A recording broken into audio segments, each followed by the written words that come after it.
Yeah, I don't want to go for 4 hours, to be honest. That's a lot to edit. Me neither. That's a lot to edit. Oh man. Okay. Well, Grant, Brandon, welcome. Well, I guess hold on. There we go. Grant, Brandon, welcome to the Backcountry PA Podcast studio. I hunted with you guys down in Maryland, and why don't you guys introduce yourself first? Start off, who you are, the channel you guys are part of, and go from there.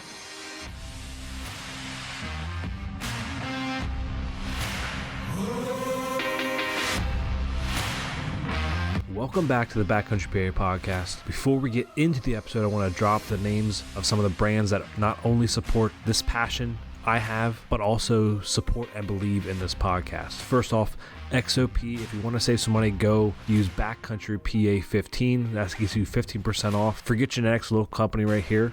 Use BACKCTRYPA. That'll get you 20% off your entire order. That's a mineral company, so if you have private land, then do that. Don't be going and baiting on public. We don't condone that at all. Camp Company, go check them out. They make products for outdoorsmen and women. Use code BCPA10. That'll save you 10% off. And some partners that we don't have discounts for: OnX, Scent Thief, Bow Creek Outdoors, Our Grounds Coffee Company. Make sure you go check these brands out on Instagram or Facebook. Check out what they got. If you enjoy what you hear on the podcast, please give us a rating and review on Apple Podcast or Spotify. I would greatly appreciate it, and I really appreciate the honest feedback. Thanks, guys. Keep hunting. Don't stop.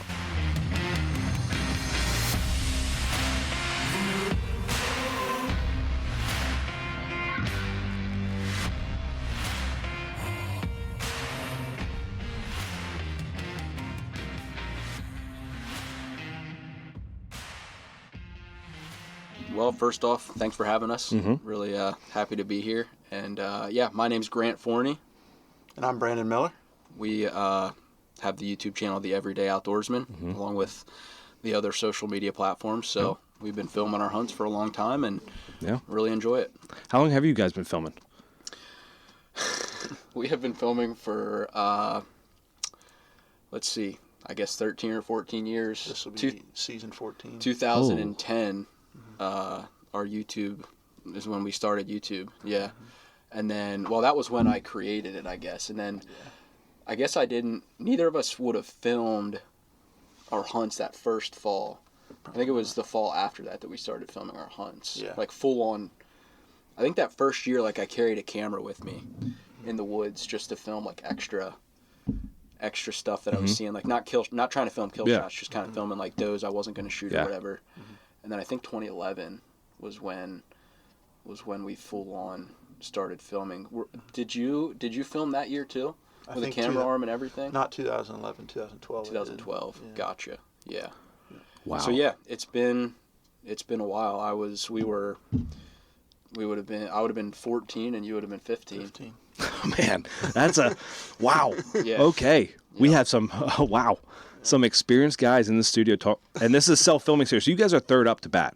Like you guys, first of all, you're at 100,000 on YouTube, which is pretty impressive. Well, thank you. Like that takes a lot. Like, I mean, I think the hunting public has like 1 million, right? 1 million something, right? So is that like your next step to get? We'll see. Wherever it takes us. Yeah, wherever it takes us. Yeah. Yep. And so 2010, right? What was that like? What was that like in 2010? Like, was this even like a goal of your guys's to get to like where you are right now in a studio? So no, it wasn't.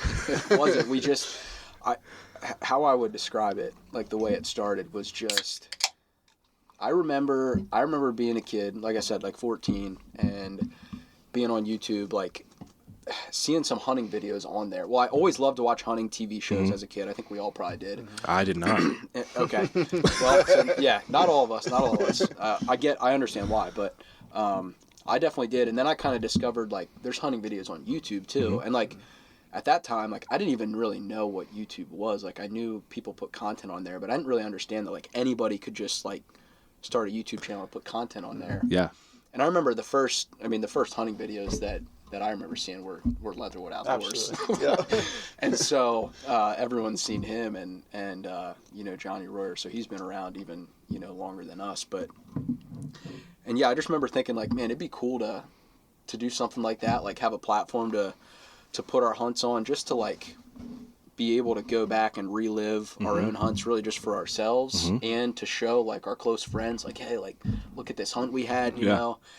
So that was really what it started as, just for fun. It was never this this plan to have this big platform to, you know, reach a lot of people to, you know, nothing. It was just like some kids out having fun, like filming their hunts. That's really how it started. And yeah, back then it was crazy. Like, I mean, there was hardly anyone on YouTube putting hunting content. It was like, I mean, you could count on your hand probably, like on your, you know, under 10, you know, 10 people that were at least, you know, putting decent hunting content out. Back then. It was just so few. Yeah. Whereas now it's just, it's just exploded. I mean, saturated pretty much, right? Every kid now wants to start a YouTube channel and an Instagram page and post content. So it's a completely different world. And so we've kind of seen that, we've kind of seen that whole thing play out. Yeah. I mean, were you two like friends in high school? Or, like, how'd you meet and start? Like, what was your conversation? Like, do you remember the conversation you guys had? Like, hey, let's start this YouTube channel or like page pretty much? Go ahead. We grew up in church together. Yep. So we knew each other. We were always friends. We were always friends. Our dads hung out together. We did stuff. We were hunting and fishing from like when we were 3-4 years old. Together. Yeah. And then I remember specifically in 2010, we were at a local stream. Grant was fishing, and he was dropped off by his dad, and I was dropped off by my dad, and we didn't know each other were going to be there. And I saw he was filming, and I was like, "What are you doing?" Like, and he's like, "I'm filming some videos," and like that's kind of where it was birthed. Like, really? Honestly, It was like it was so early on that I hadn't even told even my closest friends yet that I had started filming. That day on the stream was probably like one of the first days I took the camera out fishing. Okay. So I hadn't even told Brandon yet. I hadn't told anyone. Yeah. But it was almost like it was meant to be. Like we didn't know we were both there fishing. Nope. We just saw each other. We're like, oh man. So we just started filming, and so it was definitely pretty cool. Like you can tell like we were both meant to kind of do this because I kind of somehow had the idea, not even really the idea for what it is now. Like we just said, it was just something for fun. And Brandon, like as soon as he found out what I was doing, he like just jumped right on board because he was just all about it. And we just had so much fun with it. So was it more like fishing based to start, or was it like mixture of both? I guess that first year it was mostly fishing based. Yeah. Well, we had more success filming fishing than we did hunting. Like I didn't kill my first deer on film until 2017, self-filming. Okay, yep. So it took quite a few years. Yeah. In that span, I had it with a recurve. Yeah. 7 years and didn't kill anything with it. So yeah, I mean, we did a lot of fishing. We did. And we still do. We still do. I would say we filmed more fishing back then than we do now, probably. Absolutely. I'm sure. Like, it's drives more people to your channel when it's more hunting based, right?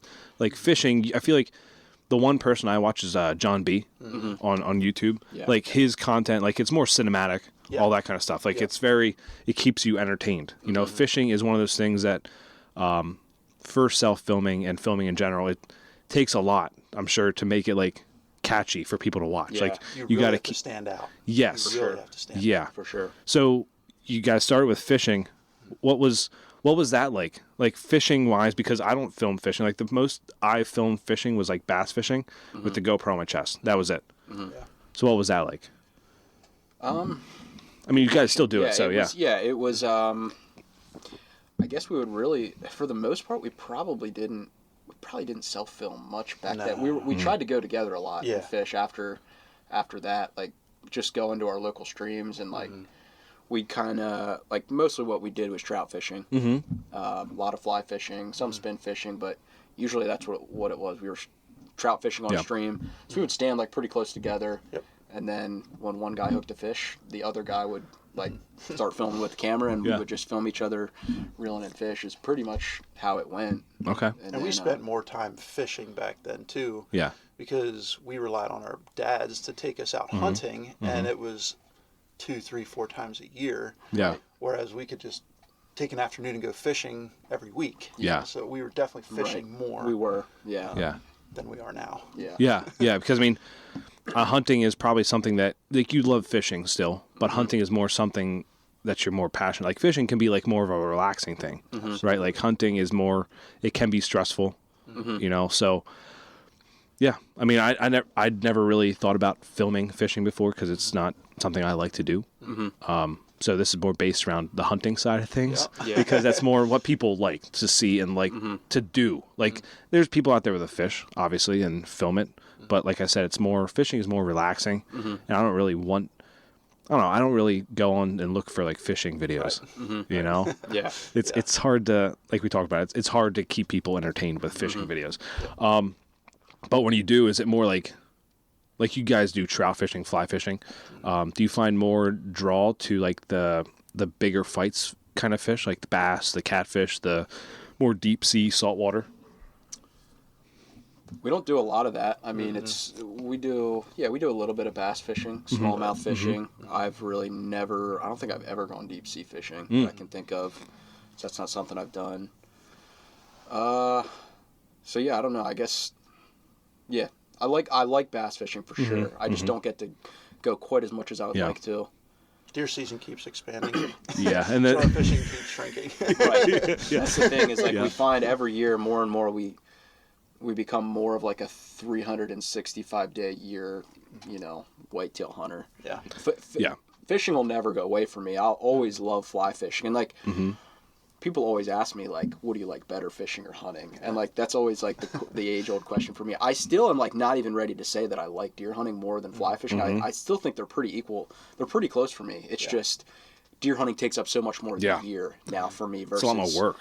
Right. It's a lot of work, and it's you know, really, by now we're only fly fishing for a couple months out of the year. It's like half of April and May and half of June. So it's and then a little bit of bass fishing over the summer. Yeah, it's almost like for me turkey. It's kind of, you know, I go turkey hunting, like it's the thought behind it, but then it turns into whitetail scouting anyway. Like I feel like with fishing, I would go somewhere that there's woods around that I can be like, oh, I'll just go walk around the woods now. You know, like just. I'm not good fishing, so I don't even know why we had this conversation, to be honest with you.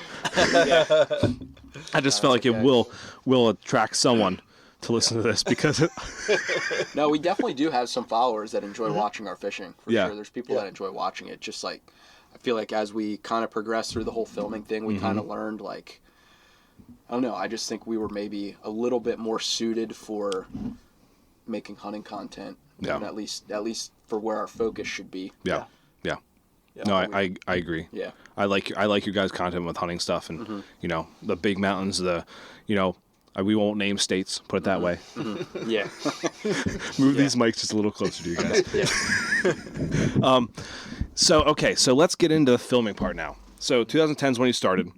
What did you start with, first of all? Because I feel like a lot of people probably are like, 2010, like what was even out 2010 that we could use? Like probably Handycam, right? Or was it DSLR? We were using Handycams. Okay. Very small Sony Handycams. Yeah. Kind of like as small as that, or actually smaller than that? About like that. Okay. All right. Would you say so? Yeah. Did you film some too with the disc? Yeah. Actually, I guess the first camera I filmed on was with a disc. Yeah. Get out. Actually, that's what I filmed with the first year when I carried it in the stand with me. I didn't actually, by 2011 when I was like actually had a camera arm and trying to film kill shots, I had a Handycam by that point. Okay. But that first fall in 2010 I had my dad's old camera that ran on discs. So was it one of those small discs? Yeah, they were like they were like that big. Yeah. Jeez. So somewhere I still have footage on some of them somewhere. You know what I always think is kind of cool? Like with the films is like looking at the old film, like when people, like you can do it with the new cameras, like it's just a filter you put on where it looks like old. Like I always thought about doing that with like one of the camcorders my parents have, like one of the ones they used to film me play football with, like one of the those little I don't even know what they're called, but like it's like a floppy disk or something like that. Like just film with that sometime. Like I think it'd be really it'd be terrible footage. First of all, you couldn't really zoom in or anything like that. Okay, so you had a little Handycam, and then when did you start like upgrading to like or when was even the first kill shot you got on film? That's a good question. When was our first kill shot? 2011, did we get a kill shot? I don't know if we did. 2012? I can't remember. 2012, not a kill shot. It's a lot of recovery videos, but no kill shots. I didn't kill my first You're one asking until good questions 2017, self-filming. Yeah. I don't know if you filmed me before that, though. I don't think so. Man. This is deep in the This archives is here. like, you're going back in Yeah. the archives. I mean, I can't remember what I had for breakfast. No, I do remember. I had cereal. I for sure filmed my self-kill one in 2013. 2012 is when you and I... Oh, that's right. You filmed me hit that one fucking 2012. Yeah, a really big 8-point. Yeah. Okay. Fine. Yeah. So that would have been, that was when we were both still in high school. Mm-hmm. That was before I think I had my driver's license still at that point. So we were still like getting rides from our dads up to the cabin and whatnot. And there was one rut hunt where Brandon filmed me in November one Saturday where I hit a buck that we didn't recover. Mm-hmm. That was 2012. I don't know if we killed any on video. It may have been the year after. I shot that one little doe in the food plot out of the ground blind, like at last light, where it's a lucky shot. It was like over 40 yards, and it I would have missed, but it ducked right into my arrow. Remember? Oh my God. Yeah. There's a lot of deer that I'm trying to go through right now. Yeah. That may have been that. I guess that I didn't think of it, but that may have been the first kill on video. Wow. I have every deer I've ever killed. I'm curious. Pull out the log. I got them logged. A log? Yeah. Oh my. So what was that? Okay, so if that was the first one, do you remember the feelings you had? Like when you, first of all, any deer you get excited about when you shoot it and it goes down and you see it go down or recover it, whatever. But like to get it also on film too. Like, do you remember those emotions when it was like, oh my God, that just happened? Yeah. Yeah. Yeah, I was pretty excited. I was definitely pretty excited for that one, I think. I didn't see it go down. I mean, I watched the film and knew pretty quickly it was going to be a dead deer. But, yeah, the one I shot, the first one I self-filmed was in 2017. It was a nice 8-point. It was actually local here. Okay. On some game lands. He came in and I shot him at like 20 yards, watched him run out to 100 and basically tip over. That was the first time self-filming, and that deer came in and I had the camera where I thought he was going to be. He wasn't, so at full draw I had to adjust the camera, and then I settled back in and shot him. Oh my gosh. That was the first one I ever got self-filmed. Man, that's nerve-wracking to have to move it as you're full draw As I'm full draw. to get it in the frame. In the frame, yeah. That. Thank you. I couldn't think of the technical terminology for that. I'm a new self filmer, so I don't know that stuff. But okay, so that was probably like, oh man, like that just happened. Like that was that probably helped you a lot. Oh, right? absolutely. Yeah, like there was so many times where like, even today where you don't know what's going to happen and you just have to adjust on the fly. And there's some times where I try to adjust things and it doesn't work out and I don't get the deer. Happened to me this past season. Little things like that, but I feel naked walking into the woods without a camera now. So like those things make us better. Those small mistakes that we make and we don't get the deer, you learn from it.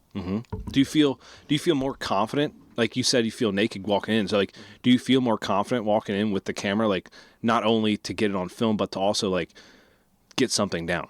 Yeah, absolutely. I mean, it does, everything flows now. So like I have the whole process from when I get to the tree till I'm up and all set up. And it's this process where I got to get all the B-roll shots and I know what interviews I need to do. And if I can get a kill shot, that's just the icing on the cake. Yeah. Yeah, it's a big process. Huge process. And we're going to break that down. Yeah. We will. But so after that handy cam or the disc, whichever one, which is very interesting. What did you edit on with that? Did you just That's an even better upload question. it to YouTube? Actually, there were a couple videos that were pretty much uploaded straight Just from the raw disc. video. I think they were straight raw video. There were a couple like that. That didn't last for long. Yeah. Until I figured out, like, we got to know how to edit this. Yeah. I can't remember. We used, there were like programs you could buy from like Best Buy and download them on your computer. Yep. I guess they still have them.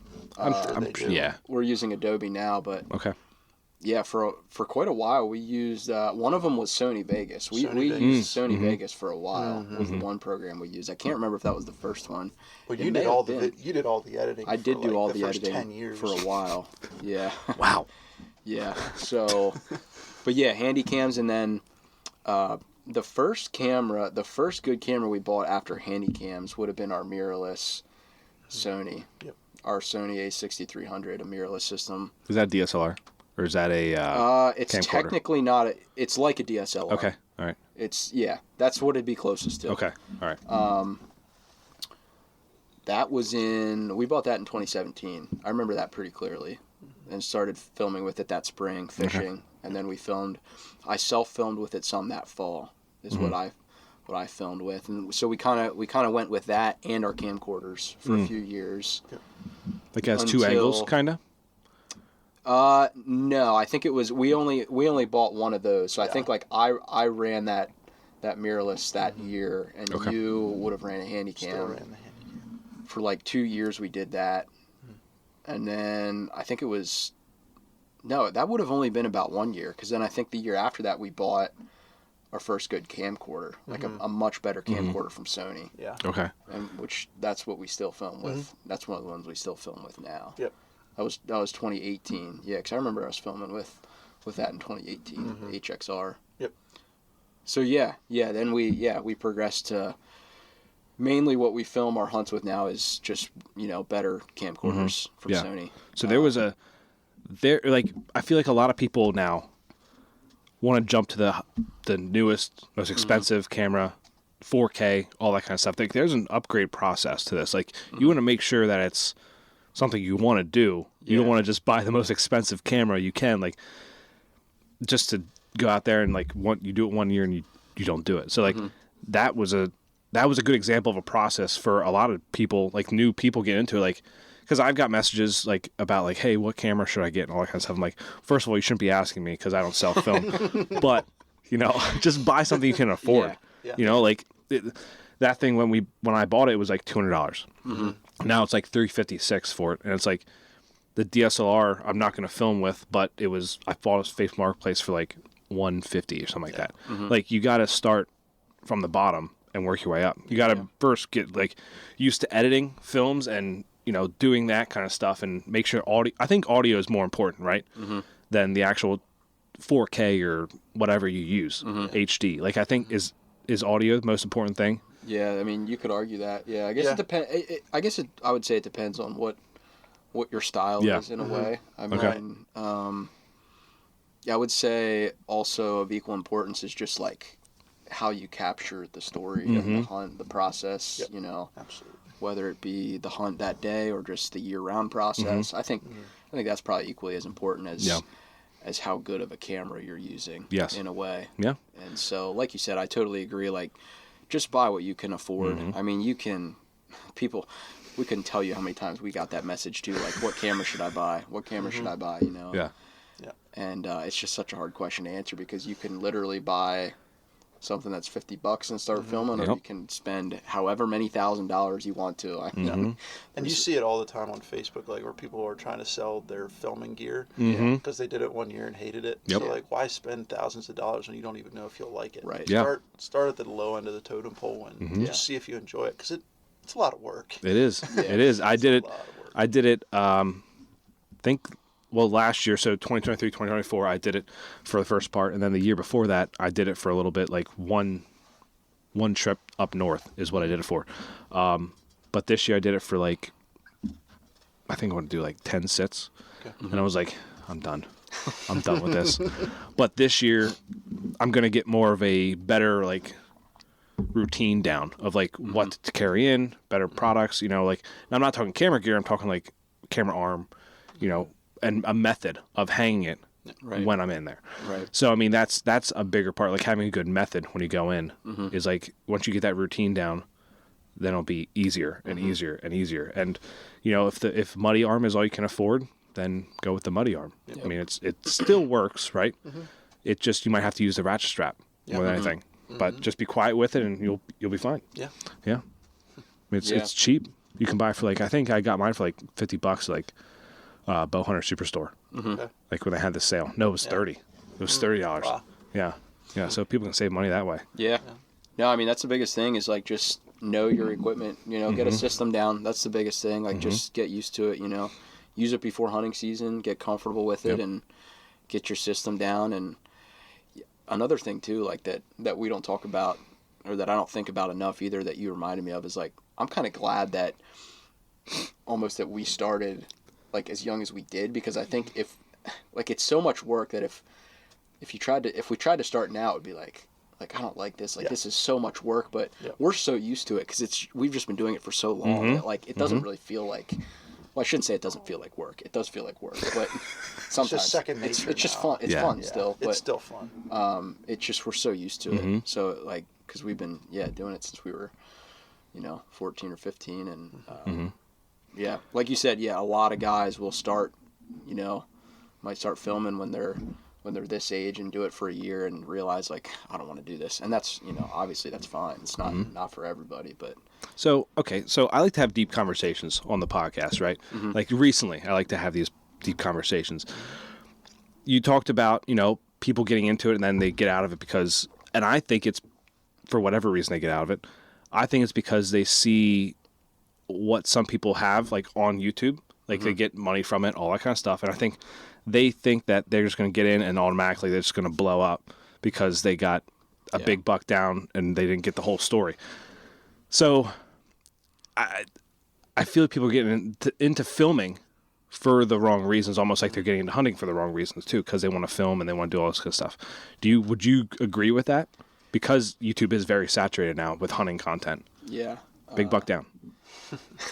Yeah, I don't know if you want to start or not, Brandon, or I think you're exactly right. I mean, a lot of guys are chasing the hunting public, those bigger name guys, see if they can make it, and then that gets demoralizing because they're not getting the followers that they thought they were. And like you said, they have that big buck down. I mean, we have some videos on our channel where we've killed really nice bucks, and they don't do as well as a rifle doe hunt. Like, it's just weird. You never know when one video is going to do better than the next.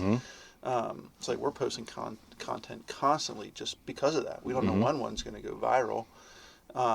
So a lot of guys are getting out of it because it's a lot of work. They're not seeing the success that they'd like to, and it's not for everybody. And there's a lot of different reasons, but YouTube is so saturated. It's incredible how many hunting videos are out there. Yeah, which makes it amazing that you guys made it to 100,000 followers. Well, thanks. I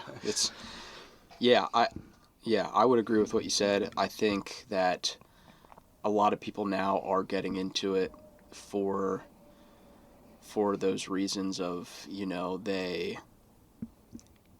they're going into it almost with like a business plan, like maybe I can turn this into a business.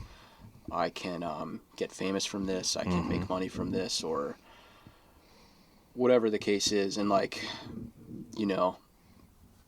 when we started back then, it was like there was no plan like that or anything. It was just kids like going out to film their stuff for fun, and like somehow, I mean, it's we're thankful to have the platform we have now, but it was never really supposed to be. It was never a planned thing to have it become this, and so like we never went into it for those reasons. I'm not saying it's 100% wrong if somebody has a plan. Like if someone hasn't started yet and they want to start and they think they have a pretty solid plan for how they can be different than everybody else and kind of have their own niche within the industry, that's not necessarily wrong, but you want to make sure that you're doing it because you enjoy it and you're doing it for fun. I think chasing the money or the fame, chasing.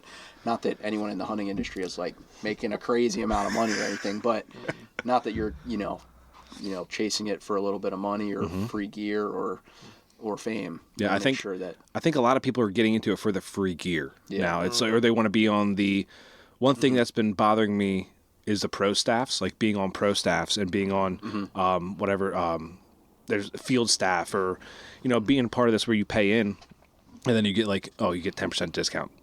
It's And then those companies, this is kind of a piggyback off Whitetail Legacy podcast, because he had the same kind of conversation, and it's kind of taking away from people who actually put in a lot of work, and like we don't necessarily want to get paid. Like we do it either way, right? Like the people at this table would be doing it either way.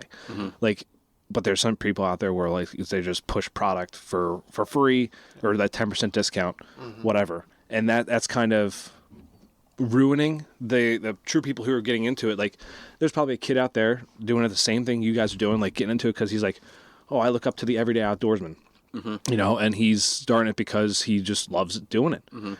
And he'll get a little bit of followers here and there, and he'll be happy with that. And he'll put out good content. And those are the kind of people that we should be pushing, not people who are just, you know, in it for that money. You know, like I think because you said about the industry type thing, I think it needs to go away from the industry and go more towards community, because I think we're losing that as a hunting now industry. You know, it's sad because I've been through it. I'm sure you guys have been through it too, where it's like sometimes your head gets big, right? And it's like, dude, what are we doing? What am I doing? You know? Absolutely. It's a sad thing to think about. Yeah, for sure. Yeah, no, couldn't agree more. Yeah, I think we talked about it a little bit earlier too, but yeah, it's very easy for hunters to fight amongst each other too, and like just get very competitive. Even like with you start comparing, you know, comparing yourself to other channels and other social pages, and you want to. You know, some people probably think in their head, oh, I want to have, you know, more followers than that person, and it's just, you know, I guess it's like you know, sometimes it can be hard to not think that way. You gotta stop yourself and just remember, like, you know, we're all on the same team. Like we all want to see each other do well and just get along as hunters. And unfortunately, that's not always the case. Well, we want to see everyone get along who does it legally. Right. It's true. That's true. That's true. And the right way. Because not everybody's doing that. No. And that's another thing with the YouTube things. Like, people are being driven to now do things illegally because, like, man, I need to get something down to show that they should follow me and they should subscribe to me, or these companies should pay me. Like, they're doing stuff illegally. I've run across more bait piles in PA here than on public than I have in, like, my whole, like, 11 years of hunting. And it's like, just talking about on the way here. Really? Here. Yeah, because I found one just the other day. Get out. Yeah. Oh my gosh. Is it in Big Woods? Yeah. Yep. Deep. Deep. Was there a camera over it? There wasn't, but I'm sure there was. But there was another one on that same piece of public land that you found in the summer that had a camera on it. Oh, that's true. Yeah, it's true. Wow. Yeah. That's two on the same piece. Yep. Jeez. I found one down here locally, Really? very close to the road, and there was a camera over it, and there was a ladder stand. That's even more bold, whoever that is. That is bold. Yeah, and it was right beside a game commission like building. Jeez. Yeah, so that was Someone's desperate. Yeah. Well, yeah. I mean, there was some big buck. Like, it was my camera. Just kidding. No, I had a camera across the other side, and there was like a decent sized buck over there. Yeah. But I did check his. No, I didn't check his camera. I should have checked his camera. But because I was standing right there beside, I was like, "You got to be kidding!" Like, he had it covered in straw. Okay. Like, straw was underneath it, and this block was on top of it, and it was right underneath the tree. I was like, "You got to be kidding me!" Yeah. I was like, crazy. I was thinking this piece would be really good, like walking in there because it was close to the road, close to access. I was like, no one's gonna hunt right here. Yeah. And then I find that. Yep. And then I wonder why there was a beaten down deer trail going to it. Wow. Yeah. So now that was a little rabbit hole that we went down. Yeah. All right. So back to self-filming. So you did that whole upgrade process. What arm were you using at that time? Like at the very beginning, was it the Muddy? I think the first one that I used was a Primos. Primos had an arm way back in the day. Oh, wow. I used a cheap Walmart one. It was like $15-$20. Yeah. I don't even remember that thing. Oh, it was so cheap. Walmart was big with hunting stuff. Like a long time ago. They had a lot of hunting stuff. Yeah. Yeah. And then, let's see, after that, I ran that Primos for a little bit, and then we had the Muddy. We did have a Muddy for a little bit. And then I think mainly you used that one. I used the Muddy more. And I think I must have went. Did I go straight from the Primos to a fourth arrow? I think you did. Ooh. Yeah. Yeah. Now we both use fourth arrows. And then. Do you like them? So then, yeah. Now we both have fourth arrows. Yeah. I can't remember at what point we would have switched. I might have had that Primos for at least a couple of years. Mm-hmm. Maybe. Well, it probably was the whole way up until we bought that mirrorless. It might have been. Maybe not. I can't remember for sure, but 2017 I shot the buck with the Muddy, but I think after that. Yeah. Okay. Yeah. Probably somewhere in that era is when we went to fourth arrows, I would say. Yeah. And been using those ever since. Yeah. Okay. And so we've slightly upgraded our fourth arrow setups since then. Yeah. But we've used fourth arrow products Okay. since then, yeah. Yep. So when you guys first started self-filming, was it out of climbers, ladder stands, like, or was some like big bulky hang-ons? Like what was that like? It's a combination of everything, I Really? guess. Okay. Yeah. All right. You like all of your archery hunts, you've always been climber, I think, right? More or less, yeah. Okay. And then, I mean, mine was just a little bit of everything depending on the day. Like on private land up at my cabin, hunting out of either ladder stands or hang-on, permanent hang-ons. And then when I first started public land hunting, I used climber a little bit for the first year or two, and then hang on a little bit, and then saddle a little bit. Now hang on again. Yep. So, yeah. I guess you were pretty much always out of a climber or off the ground. Yeah. Like your rifle hunts a lot of times you were filming from the ground. Yep. Which this one will be break down part 2, right? Yeah. Because I watched it and it was okay. All right. So being with all those different types of setups, what do you find is the easiest to hunt out of and self-film out of at the same time? And even maybe you can get set up with too. Yeah, for me it's the climber. Okay. I just feel like I have an easier way of filming and having my bow, and just everything flowed nicer with that. Yeah. In the last couple of years, I've started dabbling in the saddle hunting. I didn't necessarily like it a whole lot, but it is lighter, and I can get a little bit deeper and just pack lighter. Yeah. Filming out of it was a little bit of a challenge, but I think I've started to get to a good foundation of filming out of it. But yeah, I hunted a lot out of a climber. Okay. Yeah, because down in the state we went to, you were in a climber down there, and you were also in the saddle too. Yep. Filming out of that. So that was very interesting to me because I know up north I did the saddle with the Muddy, and it was I think I had it set up wrong with how I had it on the tree, but Lane kind of helped me through that of where I should put it and go from there. So is there a difference when you set up? There's obviously a difference with saddle, climber, hang on, ladder stand, even a blind too, because blind you use a tripod. But what's a setup like? Like if you're right-handed, left-handed, whichever, and walk us through how you would set up on that tree. Well, I would say the setup, but for a hang-on and a climber is pretty much the same, pretty similar. Yeah. Okay. Even a ladder stand. Right, even a ladder stand. Yeah, I guess it depends on the ladder stand, but yeah, the typical setup is for a right-handed shot, like a bow hunt. You're going to set your camera arm base on the tree if you're standing in your stand facing away from the tree, it's gonna be on your right side. Okay. Kind of on your right hip. Yep. Usually set the base like if you're standing on your your stand, it's usually like I put mine around waist height. Okay. Your base. Yep. And then so that like a right-handed shot, you're holding your bow in your left hand, you can adjust your camera with your right hand before you go to clip your release on and draw your bow. So that's kind of the setup. And then if you're running a second angle camera, maybe it's on your bow, maybe it's on over your head on a branch or whatever. It's kind of the typical setup for out of a tree stand archery hunt, which is what a lot of our season is. A lot of our hunts are archery hunts out of tree stands. I guess the video we're going to break down is a rifle hunt from the ground. So that happens. We do a little bit of everything, but the majority of our hunts, that's kind of the setup. Yeah. Yep. And with the saddle too, for me with a right-handed shooter, it's always on my right. So when I'm facing a tree, it's still on my right. Right. And then the bow's in my left. But then like in this video here, I'm sitting on the ground, the camera's still over here, but when I get to the deer, I actually set up my camera arm again, but now I'm using a horizontal tree. Okay. So with that 4th arrow base, I can maneuver it to be able to film off of a horizontal tree, and I do that when we do drives too. Okay. Because you never know where you're going to be stuck and tuck into a blowdown or something. You cluster a bunch of trees together. Wrap it up. You never know. Get creative with it. Yeah. All right. Yeah, because that's kind of what I'm gonna be using, like a hybrid setup, like a saddle and a hang on. So like the camera would be more set up for the saddle type setup.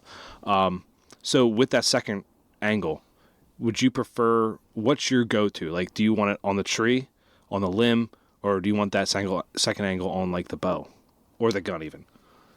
Usually our go-to is somewhere that it's facing back at us, at the hunter. Okay. You know what? Yeah. Go ahead. Well, I was just gonna say, usually not on the weapon. Okay. Is usually not how we do it. So if you're on the ground, you know, like that rifle hunt, you had it on the tree in front of you or whatever, and then if you're in a stand, you know, on a branch above you or on, you know, whatever you're using to hang your bow or your pack, you know, if you can somehow get it on that strap and face it back at you, is typically what we're doing. Okay. And like worst case, sometimes the deer come in too quick and you can't get them on the main angle, but you got the GoPro or the second angle going. At least you have yourself taking the shot. Yeah. Yes. You don't have the kill shot, but you have something. Yeah. Do you prefer to use a GoPro, or do you like to use Tacticams? Like, what's your go-to for that second angle? We've been using GoPros. For a long time. Yeah. Just easy, right? Yeah. Like it's just like you can press a button and just on. Yeah, anything will work. This is just what we've used. Yeah. I know people use phones too for like even like their main camera is using a cell phone, which I was gonna do, but it's kind of like it takes up too much storage to like get all the B-roll, put it in there, and you know make sure you have enough footage. Like what. I don't want to delete pictures of my daughter. To make room, so I don't want to do that. All right, so let's see here. So how do you pack it in? Like, what's your packing process like? Well, how to describe it? Really big backpack. A lot of weight. Yeah. I mean, it's pretty much. It's my public land setup is my hang on with backpack straps on the hang on, sticks attached to the hang on, backpack attached to that. In my backpack is the big pouch of my backpack is my camera arm base, and then on the outside of my pack I strap the camera, the actual arm to the outside of my pack. Okay. With the straps that are on my pack. So okay. It's pretty much how I pack in my camera gear, and then my GoPro's just in my pack. Okay. We typically carry in our cameras too. Yeah. Right. Yeah. Just it's not banging around in your backpack. Yeah. And just in case you have to film something, like if you're walking in the middle of the day, you never know what you're gonna see. Do an interview. Right. Filming some B-roll. That kind of stuff. Yeah, okay. We have little carry cases, like padded carry cases for our. Okay. For our camcorders. Yeah. Or I guess yours has a handle. Mine has a handle. He just carries his in with the handle that's on it. Okay. And I pack mine in with a case that has a shoulder strap, so I put that over my shoulder. Okay. All right. Yeah, I'm sure, like, when you first started, it wasn't like that. Like, it was like, just putting your backpack or, like, you're carrying your arm or something like that. Yeah. I'm trying to think how we even packed in those little camcorders. They were like that big. They were easier to put in the pack or even in a pocket somewhere. We had smaller cases, too. Yeah, we did. Yeah, you're right. Okay. Yeah. All right. Yep. All right. So now we went through all that process of the camera gear, how you set it up, best way to set up for certain situations. Let's get into like the nitty gritty of it. Like you're going in. Let's talk about the process of getting this footage. So you said earlier how you know what interviews to do, what shots to get.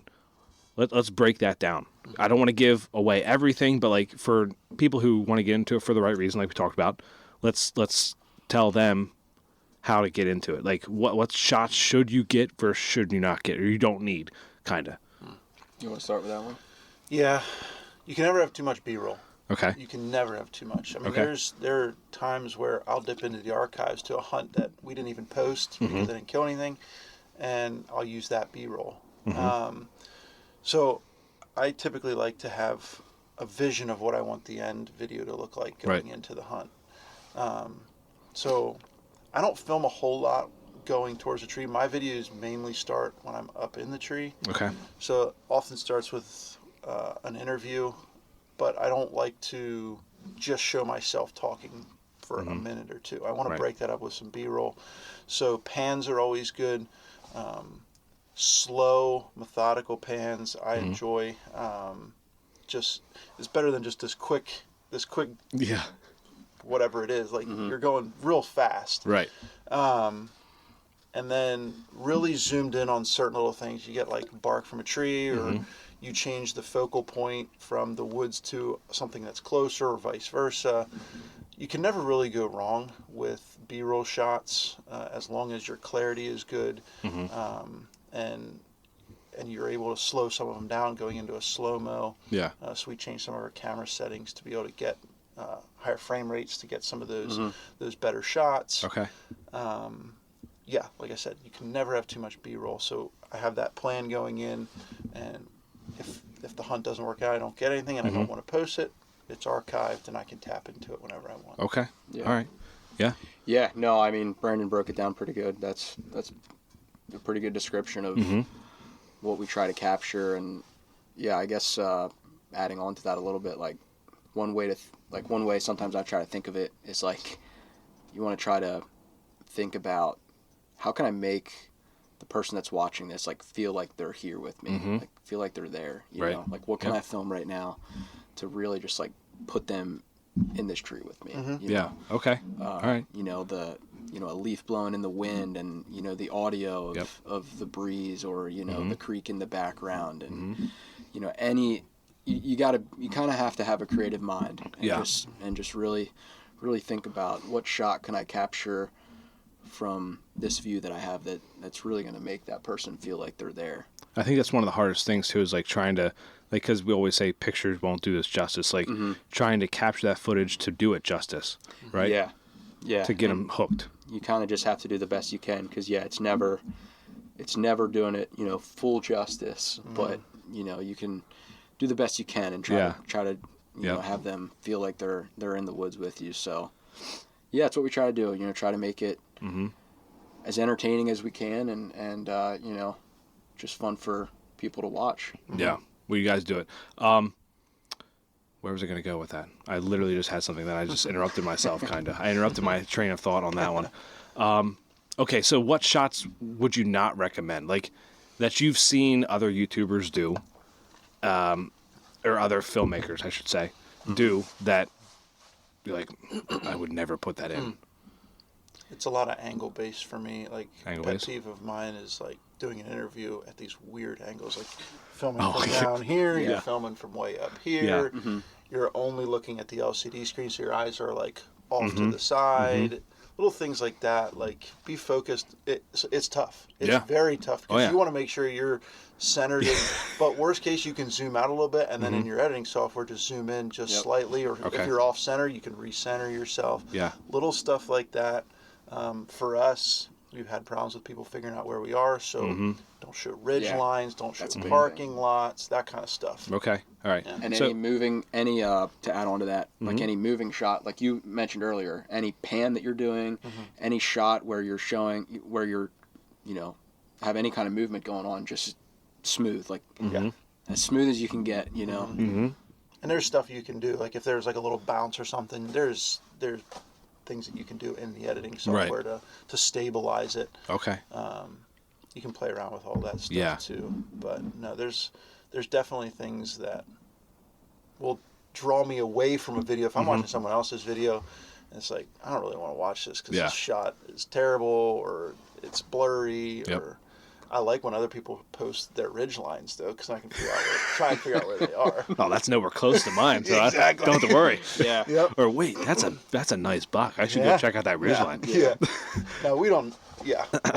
We may try and figure out where someone's at, but like very rarely will we ever go. Like we have so many spots. We have way too many spots that we hunt. It's more like what we were saying before we started recording. It's more just a curious mind that I think everyone has. Like we said, anyone who watches a hunting video, you're always like wondering in the back of your mind, like, oh, I wonder where that's at, you know, just because you're curious.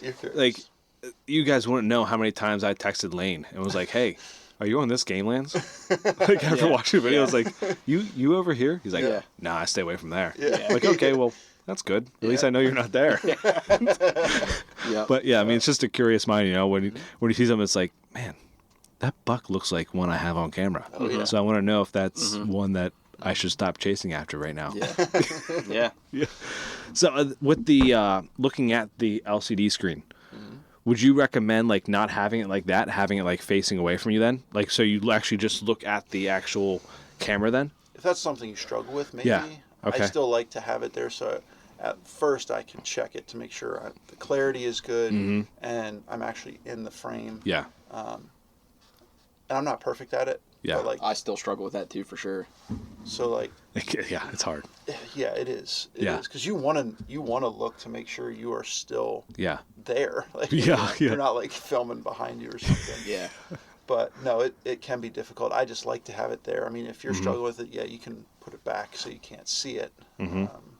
But it is nice to reference. And worst case, you pause, you look at it quick, and you get back into your interview and splice it together. Also, like you said, like you don't want to just stare at someone talk the whole time. So like if you can concentrate for like that 10 seconds or 15 seconds at the actual camera itself, and then you can, if you go back to it, like then you just put pans and you do other things there. So like there's ways around it, like you said about. I mean, that's probably something I'm going to do, like focus on for like 10, 15 seconds, and then like then I can go back to looking at myself and just do the audio version. Yep. That's right. Just 10, 15 seconds. That's all I need. So inclement weather is a big thing. So how do you guys like protect your camera? Because you're obviously running more expensive cameras. So like how do you protect the cameras to be out in the rain? Because sometimes the rain and the snow is like the best time to be out. Yeah, that's a tough one. I mean, really, there's not a perfect solution to that. I mean, really, the two things we do, it's like to hike in and out. We're putting a whole trash bag over our camera and the case. Oh wow. To hike in and out to keep it dry if it's raining. Yeah. And then even like once we're up in the tree, I mean, the only way really to film while it's raining is to use a tree umbrella. Which we both do. Which we both do sometimes. Okay. Or, you know, if you got the tree umbrella up and it's just your rain is still coming in sideways or whatever and your camera's still getting wet, then we just throw the trash bag over the camera and just, you know, we just can't break those cameras. They're too expensive. Yeah. So, like, we got to keep them dry. We've got them pretty wet before, too. We have. Yeah, we've pushed the boundary with that a little bit sometimes. But, so, yeah, and then we'll keep a trash bag over the camera and just, you know, you kind of just have to hope for the best. Like if a deer comes in, like, you know, you can try to make the movement to get the trash bag off the camera and film the deer come in and take it if it's one you want to take. But you might not be able to do that, and you might have to make a decision if this is a deer you want to shoot off camera or not too. Yeah. Just the bear hunt this year. How are you filming? Oh, right. That? Yeah, that was pouring. yeah. When I filmed Brandon's cousin Herschel shoot a bear, and that was so I was following Herschel around with the camera all day. I had like it was like a backpack cover. Oh yeah, right. Is that what you call that? I guess that's what you would call it. And I was just kind of like holding that up. Whenever I had the camera out, I was just kind of like holding that up with one hand, keeping the camera underneath it. Yep. And then when I wasn't filming, I just kind of had the camera wrapped up in that, you know, carrying it around with that cover on it. Yeah. So then, for that kill shot, I mean, it happened so quickly that I didn't have anything over top of the camera when that happened, but I didn't have the camera out for too long either. Okay. So They're pretty resilient. They can, too, but you don't they can want to get wet. them. Right. Yeah. Yeah. Like I think that's that'd be something that's great for like a company to invent. Is like because there's so many people out self filming now. Like, why not have something that will be fit over a camera that you can still record, you can still press the buttons, you can still look at the screen, like right. A camera umbrella. Yeah. A camera skin, like some kind of skin you can put on it where it pretty much blocks out all the water. I'm not able to do that. Like if someone else can create that, that's That'd be awesome venture. Yeah. more power to them. Yeah. Just give me a little bit of credit on that one. If you're here. For sure. So we covered pretty much all that stuff. Must-have shots. Would you guys? What's your style? What would be like your style of filming? Because like there's cinematic, there's real life type there's vlogging, there's all that kind of stuff. So like, what would be like your guys' like style? Yeah, that's a good question. I would say we mix in a few different. We almost have like a combination of a few different styles in a way. Yeah. We have some videos that are maybe a little more cinematic than others. Mm-hmm. And then we have other videos that are maybe more almost like a vlog, you know, depending on what it is. That's just kind of like more raw, more talking, describing what's going on, what's happening, longer videos. And then we have some that are kind of like in between almost, that are just, you know, a day-long deer hunt that, you know, had some interviews, had some good B-roll, but wasn't like super cinematic. Yeah. I would say like those are kind of like the three styles. I don't know what you would say. No, but... I totally agree with that. I mean, like this one, I made a cinematic intro, if you will, but I like to keep it real. I don't want to embellish it too much. I want to show the realness of the hunt. Yep. But yeah, like some of our cabin trip weekends, like a fishing trip or a weekend late season or whatever, that's more of a vlog style. Yep. We're showing the cabin, the camp life, all that stuff. Yeah. Which is, I think people like to see that, the whole vlogging. You kind of get this connect. It's almost like watching a movie that's 2 hours long, and you build this connection, or like with one of the characters, and then it's over. And it's like, man, I miss that guy. Yep. Or a series on Netflix, one of those things. You have to build this connection with someone, because once you build that connection, like you have someone keep coming back, and back and back and back. So that's vlogs in that sense are very good because you build that connection. Would you rather have a kill shot or a walk up with the emotion? Either or. Gotta pick. Yeah. We gotta pick. Yeah, one. you got to pick one. You got to pick one. Let's paint this scene here. Okay, it's I don't really care about the score of a buck, so it's a really nice 10-point, because I think 10s are really nice in PA in general. So you have a 10-point. He's coming through. It's all on the leaves are still in the tree, all that kind of stuff. He's grunting. Would you rather get a kill shot, let him walk if you can't get the kill shot, or would you have the walk up with putting him down? Yeah, no. In that case, I'd rather get the deer and still have the walk up. Yeah. Yeah, absolutely. Yeah. I like the kill shot though. Like there's been times where seeing the kill shot, I still totally agree with Grant, but like backing up, knowing where that arrow hit and where it traveled, like has saved us so many times. Oh, I'm just sure. knowing if we need to back out, where we hit the deer, that kind of stuff. That is true. But no, I totally agree. Yeah. So would you, like, if you can't get the, like, say you have the camera set up where you think he's going to go, right? He makes a complete 180, goes the opposite way. You can't get the camera over there. Would you let the camera keep rolling, get that sound of you pulling back the bow and that thwap of hitting him? Like, would you still get that and maybe put that in there somehow? Yeah. Yeah. That's exactly how my buck hunt this year went down. I got a couple seconds of footage of him kind of coming through the corner of the screen where I thought he was going to go, but then he kind of did a 180 and chased does off screen, and you just hear me bleat to stop him, and then you hear my arrow hit him, and so that. I mean, you kind of take what you can get. I mean, and that's where that second angle comes in if you can get it on, because now you have it on yourself. And some more, I don't know, maybe 50% of the time the deer is actually on the second angle. Yeah. So that happens sometimes too. With how wide the GoPro, with how wide the angle it is. Because you can make it like extra wide on some GoPros. Like extra wide angle is great for those kind of situations. Like it's not going to be as good as quality as like the camera, but it's still going to be something you put in there. Like especially if you can, once he goes out of that screen, you cut right to the GoPro, and you see you pull him back and then thwap, and then you have the walk up to him. Right?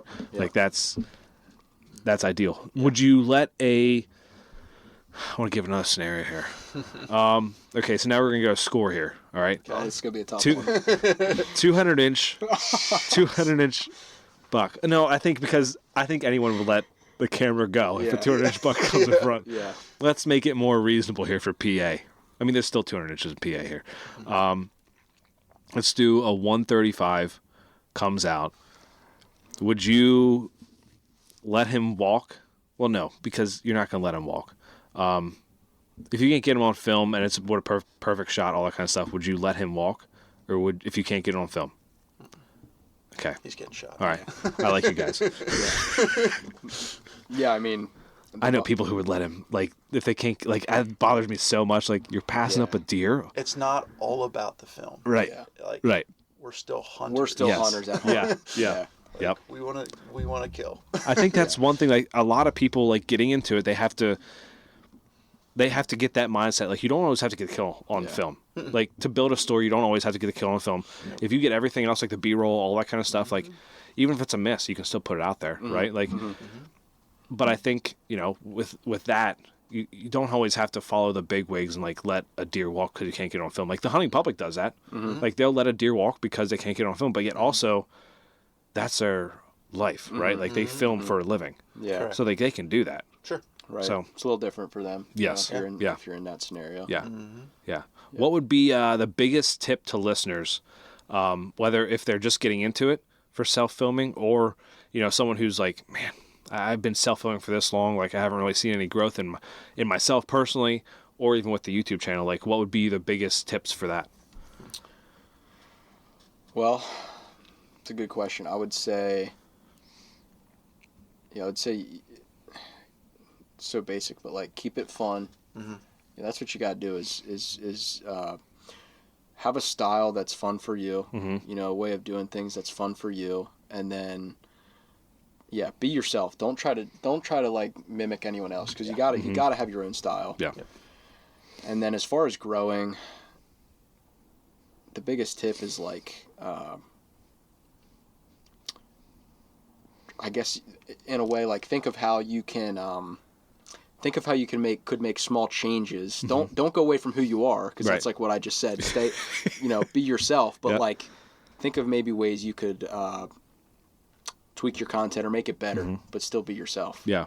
Okay. It's just, you know, the best advice I can think of. I don't know what you would say, Brandon, but No, and I agree with that too. And one thing that we've seen too, and this is on the YouTube side, there is growth to be had on the short side of YouTube. Now we still do both, where I 100% more enjoy the full length videos and creating them, but you can add like little snippets of videos into the shorts on YouTube, and there's growth to be had there, and you never know when one's going to go viral.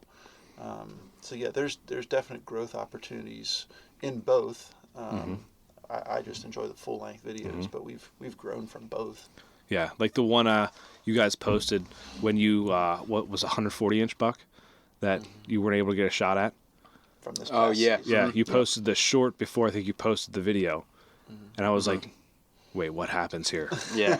What's going on here?" Yep. Sorry to bring that up. I know it's Oh yeah, I know that was it's a tough one. That was a tough one. Monster at 15 yards, and I couldn't get him killed. But hey, it was fun. It was a fun one. What? So okay, before we end part one here, let's walk through that because I think we should have a little therapy session. Yeah. and talk about it. Yeah. No, it was a crazy hunt. I had a picture of that deer over the summer one time, so we knew he was somewhere in the ballpark of that area. Had no more pictures of him throughout most of the we did have pictures of him during the fall. I just didn't find out until I checked the camera in late October. Okay. Checked one camera in late October, saw this buck hitting this one scrape a lot of September and October, several times, some in daylight, and it was only that camera. And I kind of had the perfect storm come together because I checked the camera kind of during pretty warm weather in late October, and then we had that really nice cold front hit like Halloween, like the day before Halloween it started hitting, and so I knew that I had a good chance to see him if I sat for him like the 30th and 31st. And I was like, with that cold front, like I think he's coming through. Like with how often he had hit the scrape in September and October, I was feeling pretty good about it. So I told Brandon, like, actually, I remember calling you that night that I checked that camera. Yep. And we kind of like came up with this plan together, like for access and everything. And actually that Sunday, it poured down rain that Sunday before the cold front. And it was even better yet because I went in that Sunday to hang a stand, which I normally wouldn't have done. But with the rain, I did that. So I wanted to get a stand up in a tree that I knew had good shooting lanes. I wouldn't have to make as much noise the next morning, doing it in the dark. So I was like, this is working out perfect for me. So I slipped in there Sunday, hung that stand completely quiet. Rain, of course, would wash my scent away, all that stuff. I knew I had shooting lanes to the scrape. Slipped in there Monday, the 30th. It rained the whole first half of the day. I was freezing, I remember. Right around midday, the rain stopped, and deer started moving like crazy. I saw a pile of does that night, another nice buck that I would have shot, a really nice 8-pointer, out of range. Went right back in the next morning, Halloween day. Perfect morning. It was like right around freezing, I think. The temperature, calm. I mean, I remember standing at the tree in the dark. I had a buck running like just above me on the hillside in the dark. I was like, this day is going to be incredible. And I started seeing deer that morning, like a lot of deer. Movement was really good. Yeah. And then at 1 o'clock, he came in. Wow. He came right in at 1 o'clock, just out walking like middle of the day. Checking the scrapes, or he was it looked like he was going to come into the scrape. He was on the trail that I was hunting over, coming right to the scrape. And I mean, dude, I literally was like, I have never had a plan come together this perfectly. Like I set the camera on the scrape, had it recording, I had my release clipped on, and I'm like, normally I'm like a pretty big wreck. Like even for a doe, I'm like usually a wreck. For some reason, watching that deer come in, I was like perfectly calm. That is odd. Somehow, I don't know how. I was like, I'm feeling really good right now. Like there's a giant coming in, and I was like, thought for sure I was about to kill this thing at 20 yards, and then for whatever reason, he veered off the trail like a big deer always does. They do what they're not supposed to do in those moments, and he had no reason to veer off the trail. The only thing that I think he probably was doing was maybe going downwind of the scrape instead of going right to it. So he came right at my tree. Yeah. The long story short is if I really wanted to get an arrow in him, I could have. I could have taken a couple of quartering 2 shots that I didn't take, and he basically almost came right under me, like 5 to 10 yards, and I went to swing and try and shoot him over my, I was going to shoot him after he walked past me, basically, and over my back left shoulder. But he got my wind before he got there. He got my wind, like, literally on the very back side of my tree before I would have had the angle over my back left shoulder, and then bounded straight away behind the tree and out of range, so never had a shot. Yeah, crazy. Props to you for not taking that close shot at quartering 2, because I think there's more people out there that would have taken that shot than would admit, I think. Right, yeah. I'm trying to remember what my shot would have been. My quartering 2 shot would have been more like between 20 and 30 is probably what it would have been. Okay. I probably didn't have a clear lane at him when he was 10 to 15. That's such a hard shot. But yeah, either way hard. I mean, either way would have been a hard shot. Yeah, that because you're you're risky shot. Yeah. It's pretty much, you might as well just take a head-on shot at that point. There's a lot that can go wrong. Yeah. With if I had decided to take that shot, and I mean, maybe could have taken it. Some guys will take it, and I maybe could have killed him. Sometimes it'll go right, but the way that I think me and Brandon view that situation is, there's a lot that can go wrong, and so like sometimes you're going to take them and you're going to wound deer, and we would rather just not take that at all, so we kind of eliminate wounding those deer, and especially that big a deer, right? That big a one, especially there's already enough deer that get wounded when your shot is a perfect opportunity. Stuff can still go wrong, and you can still wound them, but you at least want to be able to control that part of it and say, like, I only took a shot that I thought was perfect. Yep. I don't know. I'd rather let some get away. Than that sometimes deer can win. Yeah. Right? Yep. So, I mean, that's the big motto there. But is he still alive? We don't know. Never saw him after that. Never had him on camera. Based on the area, I think it was a spot where it probably didn't make sense for him to stay there for the rut or for rifle season. Well, unless, he may have been there during rifle, living in that area. But, but we don't know. Yeah, we don't know. Didn't get him on camera, so we'll see. I think if he does anything like he did last year, we'll find out pretty quick if he's alive this fall. I'll probably have a cell cam on that scrape and see if he's in there. But there were other good bucks in there too. So even if he's not there, we're pretty confident there'll be some other ones in there. How many cameras you guys running together, or do you run them separately? Together, I don't. 70. Yeah. It'll be more this year. It'll be more this year. Jesus. Yeah. Wow. In that area, I think I only had 4. Yeah. Got 4 cameras in there. All right. Yep. And that big deer was really only on one of them. Yeah. Just that one scrape. Really? Yeah. Wow. Was it a big community scrape, or was it just a small, dinky I wouldn't little even scrape? say a community scrape. Yeah, it was a pretty small scrape. Okay. Just on a deer trail. Yeah. He must have felt comfortable on it. Must have. Yeah. Wow. Well, that was a good part 1 Yeah. of hopefully people learn some stuff from that. Absolutely. Now, if you want to tune in for part 2, you'll have to wait till next week.